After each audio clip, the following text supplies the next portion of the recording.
Assalamualaikum warahmatullahi wabarakatuh. Okey, hari ini kita nak ulang kaji pelajaran sirah untuk persediaan peperiksaan semester 2. Okey, kita tengok tajuk yang pertama iaitu berkaitan penyusuan Nabi Muhammad sallallahu alaihi wasallam. Okey. Sebelum Nabi Muhammad diserahkan kepada ibu susuan, Nabi Muhammad telah dijaga oleh ibunya selama 3 hari sahaja. 3 hari sahaja. Dan selepas itu, Nabi Muhammad telah diserahkan kepada ibu susuannya. Okey. Apa nama ibu susuan Nabi? Nama ibu susuan Nabi ialah yang pertama, Suwaibatul Aslamiyah. Okey, Suwaibatul Aslamiyah. Dan yang kedua ialah Halimatus Sa'diyah. Okey, Halimatus Sa'diyah. Okey, siapa Suwaibatul Aslamiyah ni? Okey, Suwaibatul Aslamiyah ni ialah hamba kepada Abu Lahab. Okey, Suwaibatul Aslamiyah ialah hamba kepada Abu Lahab yang mana telah dimerdekakan selepas kelahiran Nabi Muhammad sallallahu alaihi wasallam. Okey. Tetapi Suwaibatul Aslamiyah menjaga dan menyusukan Nabi hanya beberapa hari sahaja. Okey, beberapa hari sahaja, dan selepas itu bila Halimatus Sa'diyah datang, Nabi Muhammad telah diserahkan kepada Halimatus Sa'diyah. Okey, siapa pula Halimatus Sa'diyah ni? Halimatus Sa'diyah ni bekerja menjaga bayi, menjadi ibu susuan. Dia dengan kawan-kawannya, okey, daripada perkampungan Bani Sa'ad mencari bayi susuan, anak susuan. Jadi Halimatus Sa'diyah berjumpa dengan Nabi Muhammad, kemudian membawa balik Nabi Muhammad dan telah menjaga Nabi Muhammad sehingga Nabi Muhammad berumur 5 tahun. Okey. Jadi Nabi Muhammad tinggal dengan Halimatus Sa'diyah, okey, sehingga 5 tahun.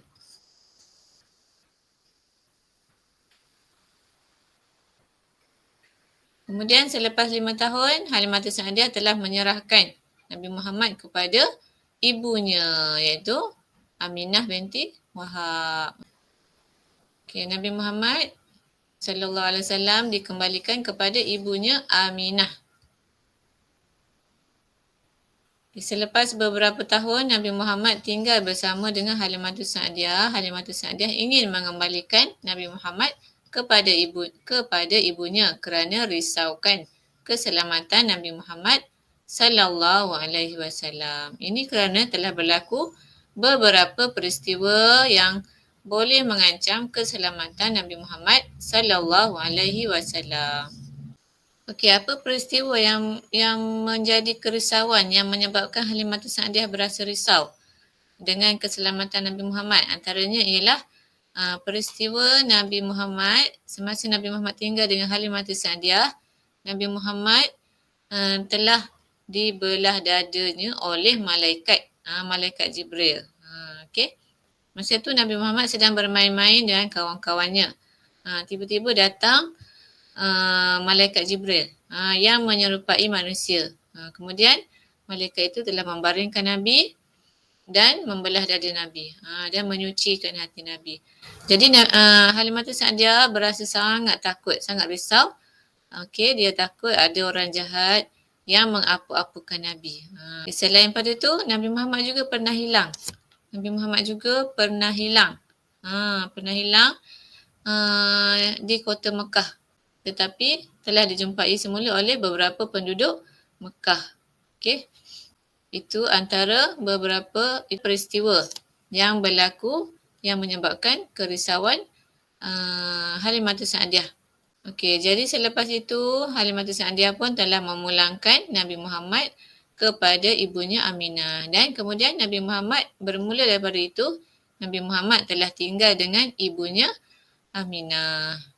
Okey, selepas itu menjarahi pusara ayahanda baginda. Okey.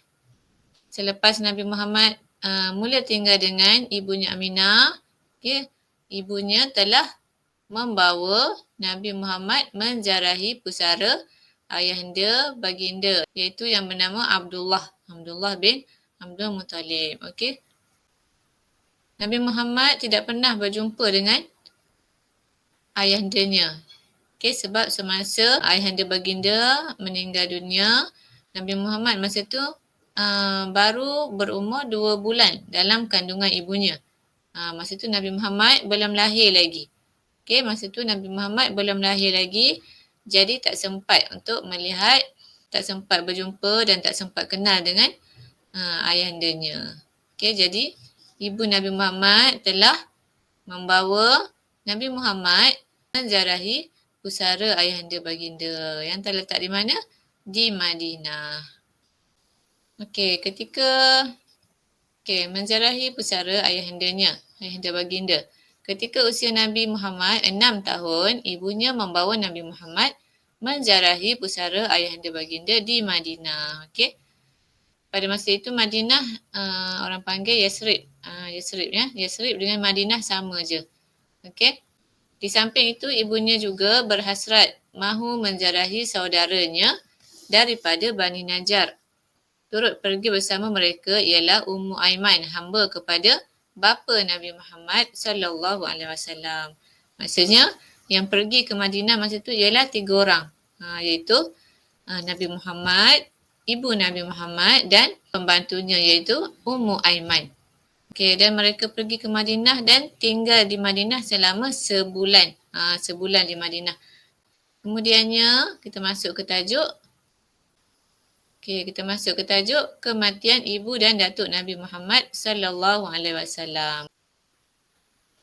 Okey, selepas berada lebih kurang sebulan di Madinah, Nabi Muhammad sallallahu alaihi wasallam dan ibunya bersiap-siap untuk pulang semula ke rumah mereka di Mekah. Okey. Dah berada sebulan dekat Madinah, dah ziarahi pusara ayahandanya. Lepas tu Nabi Muhammad dan ibunya serta Ummu Aiman nak berangkat untuk pulang semula ke rumah mereka lah dekat Mekah. Okey, namun begitu ketika sampai di pertengahan jalan di satu tempat yang bernama Abwa. Okey, di satu tempat yang bernama Abwa, Aminah telah jatuh sakit. Okey, ibu Nabi Muhammad telah jatuh sakit dan telah meninggal dunia dan dikebumikan di sana iaitu di Abwa lah. Okey. Jadi disebabkan ibu Nabi Muhammad telah meninggal dunia, jadi Ummu Aiman yang turut sama ada masa tu telah membawa Nabi pulang dan bila pulang ke Mekah, bila sampai di Mekah, Ummu Aiman telah menyerahkan Nabi Muhammad kepada datuknya iaitu Abdul Muttalib. Okey. Maka sejak daripada hari itu Nabi Muhammad sallallahu alaihi wasallam mula tinggal dengan datuknya iaitu Abdul Muttalib. Okey, masa ni umur Nabi 6 tahun. 6 tahun. Nabi Muhammad mula tinggal dengan datuknya, datuk baginda iaitu Abdul Muttalib. Dan Abdul Muttalib telah menjaga Nabi Muhammad dengan baik dan diberikan sepenuh kasih sayang. Okey, sebab Abdul Muttalib memang sangat sayangkan cucunya iaitu Nabi Muhammad. Okey, namun begitu Nabi Muhammad sallallahu alaihi wasallam hanya sempat menumpang kasih datuknya selama 2 tahun sahaja. Dan selepas itu datuknya pula meninggal dunia. Maksudnya Nabi Muhammad tinggal dengan datuknya selama 2 tahun je. Okey. Dan bila Nabi Muhammad dah berumur 8 tahun, datuknya pula telah meninggal dunia. Okey. Jadi selepas tu Nabi tinggal dengan siapa pula? Selepas datuk baginda meninggal dunia, Ummu Aiman telah menyerahkan Nabi Muhammad kepada Abu Talib. Okey, Abu Talib ni siapa? Abu Talib ialah bapa saudara Nabi Muhammad sallallahu alaihi wasallam. Abu Talib ni anaknya ramai. Tetapi walaupun ada anak yang ramai, tetapi Abu Talib tetap juga mengambil Nabi dan menjaga Nabi, mengambil tanggungjawab untuk menjaga Nabi Muhammad sallallahu alaihi wasallam. Okey. Dan Nabi Muhammad mula tinggal dengan Abu Talib berumur 8 tahun, semasa berumur 8 tahun sehinggalah Nabi Muhammad dewasa. Maksudnya lama Nabi Muhammad tinggal dengan Abu Talib, bapa saudaranya. Okey, kemudian tajuk seterusnya ialah Nabi Muhammad mendapat gelaran Al-Amin. Kenapa Nabi Muhammad diberi gelaran Al-Amin? Kerana Nabi Muhammad mempunyai akhlak yang baik. akhlak Nabi Muhammad seperti Al-Quran. Okey. Nabi Muhammad mempunyai akhlak yang baik dan sangat disenangi oleh orang-orang Arab pada masa itu. Okey, sebut je akhlak apa yang baik. Semua ada pada Nabi Muhammad. Jujur, amanah, suka menolong, bercakap dengan lemah lembut. Okey, akhlak yang baik yang ada pada Nabi Muhammad telah menyebabkan penduduk Mekah pada masa itu memberi gelaran kepada Nabi Muhammad iaitu Al-Amin. Akhlak Nabi Muhammad menjadi contoh ikutan. Okey, akhlak yang terpuji. Okey, seterusnya ialah tajuk Nabi Muhammad sallallahu alaihi wasallam menyelesaikan masalah peletakan Hajarul Aswad. Hajarul Aswad ni apa? Hajarul Aswad ni ialah batu hitam yang mulia yang terdapat di penjuru Kaabah. Okey, yang terletak di penjuru Kaabah. Okey, mari kita ingat balik peristiwa peletakan Hajarul Aswad. Okey, Mekah pernah dilanda banjir besar yang menyebabkan sebahagian dinding Kaabah runtuh. Okey, ketika itu Nabi Muhammad sallallahu alaihi wasallam berumur 35 tahun. Jadi disebabkan dinding Kaabah tu rosak kan. Nabi Muhammad dan penduduk Mekah pada masa itu telah bergotong royong untuk memperbaiki kerosakan Kaabah. Dan selepas selesai, timbul satu masalah iaitu pembesar-pembesar Quraisy berebut-rebut hendak meletakkan semula batu Hajarul Aswad tu ke tempat asal. Jadi nak menyelesaikan masalah itu telah dilantik seorang hakim. Jadi hakim yang dilantik ialah Nabi Muhammad sallallahu alaihi wasallam. Okey, Nabi Muhammad telah membentangkan kain serbannya. Kemudian Nabi Muhammad meletakkan batu Hajarul Aswad dekat tengah-tengah kain serban. Nabi Muhammad telah meminta pembesar-pembesar Quraisy ni pegang kain serban ni, lepas tu sama-sama bawa ke Kaabah. Dan bila sampai dekat Kaabah, Nabi Muhammad sendiri yang ambil batu Hajarul Aswad dan letak dekat penjuru Kaabah. Okey, dan selesailah masalah berkaitan dengan perletakan Hajarul Aswad. Kemudian kita lihat pula tajuk seterusnya ialah kisah Nabi Muhammad sallallahu alaihi wasallam mengembala kambing. Bila Nabi Muhammad mengembala kambing? Sejak bila Nabi Muhammad mengembala kambing? Okey, kali pertama mengembala kambing ketika tinggal bersama Halimatus Sa'diyah. Okey. Masa ni Nabi Muhammad kecil lagi kan? Masa nilah Nabi Muhammad mula belajar mengembala kambing. Menolong Halimatus Sa'diyah mengembala kambing. Okey, itu kali yang pertama tadi. Kali kedua pula mengembala kambing ketika Nabi Muhammad sallallahu alaihi wasallam tinggal bersama bapa saudaranya iaitu Abu Talib. Abu Talib. Nabi Muhammad mula tinggal dengan Abu Talib ketika berumur berapa tahun? Ketika berumur 8 tahun selepas kematian datuknya iaitu Abdul Muttalib kan. Bapa saudara Nabi Muhammad ada kambing-kambing lah. Jadi Nabi Muhammad menolong bapa saudaranya mengembala kambing. Okey. Dan bila Nabi Muhammad dah semakin besar, semakin dewasa, meningkat dewasa, Nabi Muhammad bukan sahaja menolong bapa saudaranya mengembala kambing, tetapi juga Nabi Muhammad mengambil upah mengembala kambing orang lain. Mengembala kambing milik orang lain. Kenapa? Sebab Nabi Muhammad rasa bertanggungjawab untuk menolong meringankan beban bapa saudaranya Abu Talib. Okey, sekarang kita cuba jawab yang ni pula. Apakah pekerjaan yang dilakukan oleh Nabi Muhammad sallallahu alaihi wasallam semasa kecil? Mengembala kambing ke menjual ayam? Jawapan dia apa? Mengembala kambing. Okey, mengembala kambing. Seterusnya yang kedua. Kali pertama Nabi Muhammad sallallahu alaihi wasallam mengembala kambing ialah ketika tinggal bersama ibu susuannya yang bernama apa? Apa nama ibu susuan Nabi?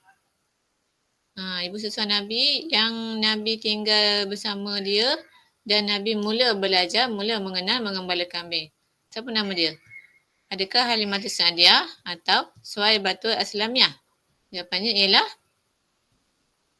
Halimatus Sa'diyah. Halimatus Sa'diyah ya. Okey, seterusnya soalan yang ketiga, Nabi Muhammad sallallahu alaihi wasallam tinggal bersama Halimatus Sa'diyah di perkampungan apa? Halimatus Sa'diyah tinggal di perkampungan apa? Yang pertama Bani Sa'ad, yang kedua Bani Nadir. Perkampungan, apa nama perkampungan Halimatus Sa'diyah? Perkampungan Bani Sa'ad. Perkampungan Bani Sa'ad ya. Okey, seterusnya soalan yang keempat. Nabi Muhammad sallallahu alaihi wasallam menolong bapa saudaranya mengembala kambing. Apakah nama bapa saudara Nabi Muhammad itu? Apa nama bapa saudara Nabi? Yang pertama Abu Sufyan, yang kedua Abu Talib. Jawapannya ialah Abu Talib. Okey, Abu Talib. Okey, kemudian ialah tajuk Nabi Muhammad sallallahu alaihi wasallam berniaga ke Syam. Okey, Nabi Muhammad pergi ke Syam sebanyak 2 kali dan semasa peristiwa ni Nabi Muhammad masih tinggal dengan bapa saudara baginda, iaitu Abu Talib. Okey. Kita lihat kali pertama Nabi Muhammad pergi ke Syam. Okey, ketika Nabi Muhammad sallallahu alaihi wasallam berumur 12 tahun, baginda mengikut bapa saudaranya Abu Talib berniaga di Syam. Okay, ini kali pertama ya. Masa ni Nabi Muhammad umur 12 tahun. Ingat tak peristiwa ni? Semasa di pertengahan jalan, okay, rombongan dagangan Nabi Muhammad dan bapa saudaranya berhenti di satu tempat. Satu tempat, nama apa tempat tu? Nama Basrah. Nama Basrah. Dan semasa berhenti dekat Basrah tu, berhenti rehat dekat Basrah, ada seorang pendeta. Ada seorang pendeta, nama dia apa? Namanya Buhairah.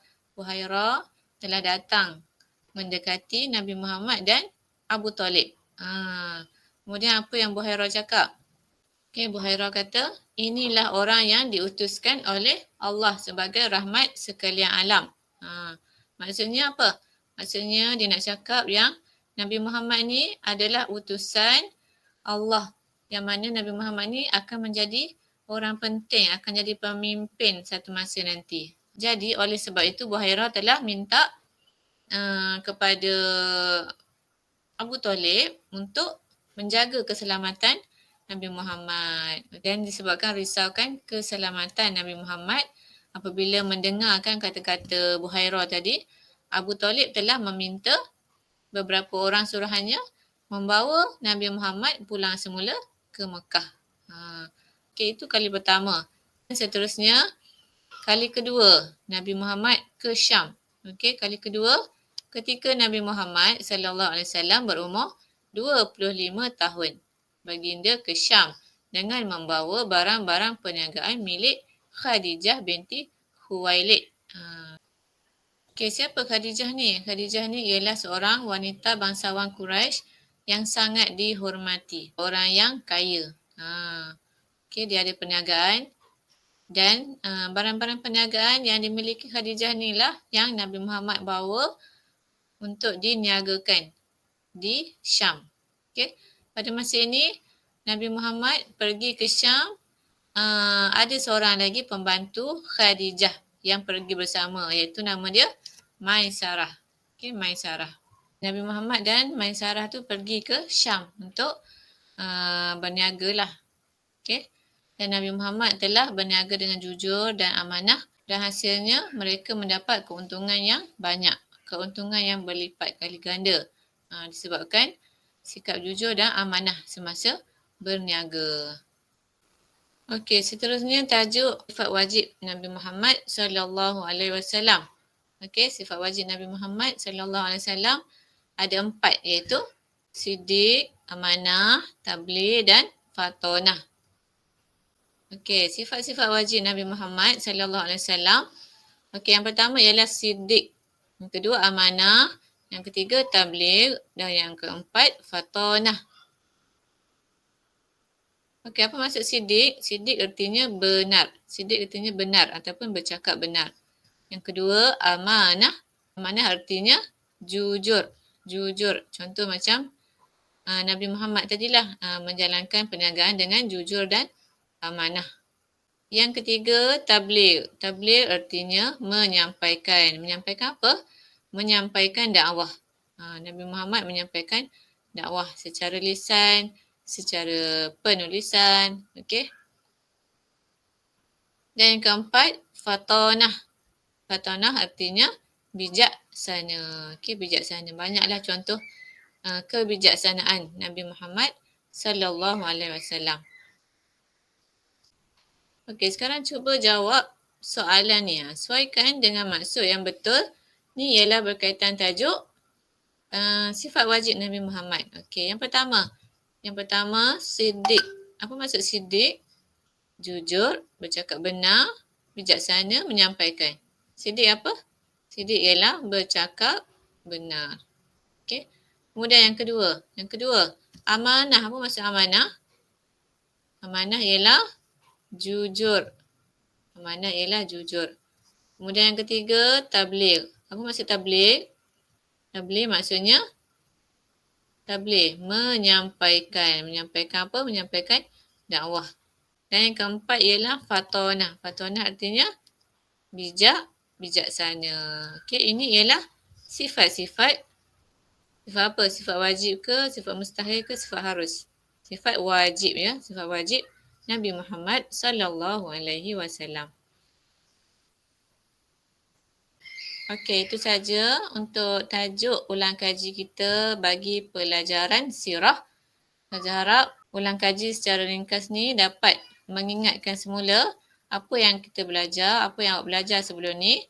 Okey, berkaitan dengan pelajaran sirah ni. Dan Ustazah harap awak dapat menjawab soalan-soalan peperiksaan untuk subjek sirah dengan baik dan semoga berjaya semua untuk murid tahun 2. Okey, itu saja untuk kali ini. Assalamualaikum warahmatullahi wabarakatuh.